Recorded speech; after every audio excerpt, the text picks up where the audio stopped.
Hello students, welcome to Engineers Basket. Discrete mathematics की series में अगला टॉपिक है डिस्ट्रीब्यूटिव लैटिस।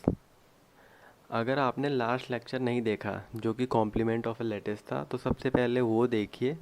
आपको अगर वो कॉम्प्लीमेंट निकालना नहीं आएगा तो आप ये डिस्ट्रीब्यूटिव लैटिस भी नहीं समझ पाएंगे।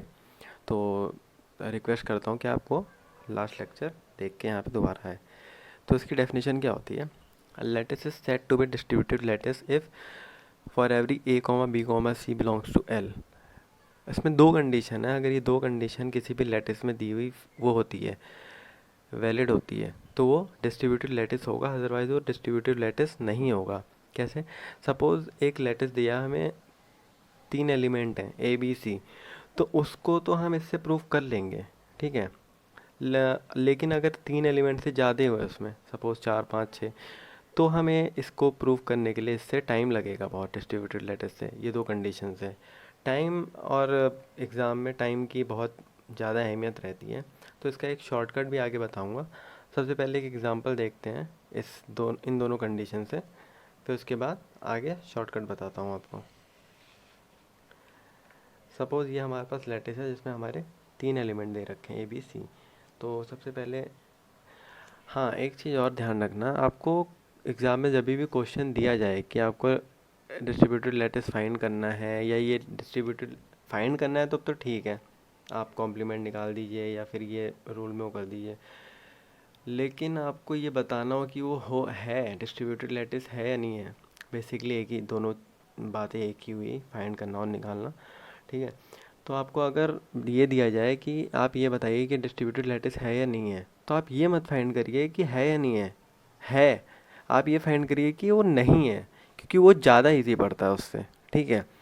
चार चीज़ें आप सॉल्व करेंगे कि ये है, तो ऐसा कुछ ढूंढिए जिसमें वो प्रूव हो जाए कि वो नहीं है, तो अपने आप पता चल जाएगा कि वो डिस्ट्रीब्यूटेड लैटिस नहीं है। वो ज़्यादा इजी पड़ता है और टाइम टेकिंग भी नहीं होता है।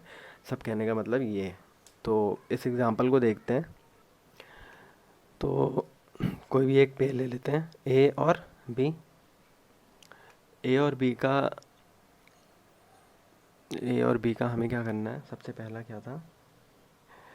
ए join B C is equal to A join B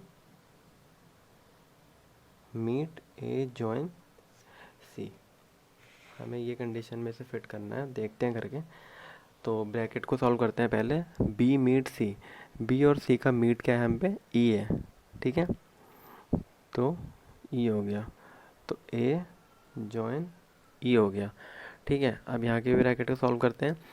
A join B, A join B क्या होगा हम पे? डी होगा, ठीक है। फिर ए जॉइन सी, ए ए जॉइन सी भी डी होगा, ठीक है। अब आता है हम पे ए जॉइन ई, ए और ई का जॉइन क्या होगा? ए होगा। ए पे ये पहली बार मिल लें, ए हो गया, और ये हो गया डी मीट डी, तो ये डी ही हो जाएगा। तो ये सरप्राइजिंगली हमें ये नॉट इक्वल टू मिला। नॉट इक्वल टू मिला, तो ये डिस्ट्रीब्यूटिव लैटिस नहीं है, ठीक है। अब हम देखते हैं कि इसे हम शॉर्टकट तरीके से कैसे फाइंड करते हैं, ठीक है। तो लास्ट लेक्चर में हमने देखा था कॉम्प्लीमेंट फाइंड कैसे करते हैं। तो कुछ नहीं करना, बस इनके कॉम्प्लीमेंट फाइंड कर दीजिए। अब जैसे ए और बी है, तो इसका अपर बाउंड आया डी और लोअर बाउंड आया ई, ठीक है। तो अब ए और सी का देखते हैं। ए और सी का भी क्या आया? ए और बी का आया डी, ए और बी का आया ई। ये अपर बाउंड, ये लोअर बाउंड।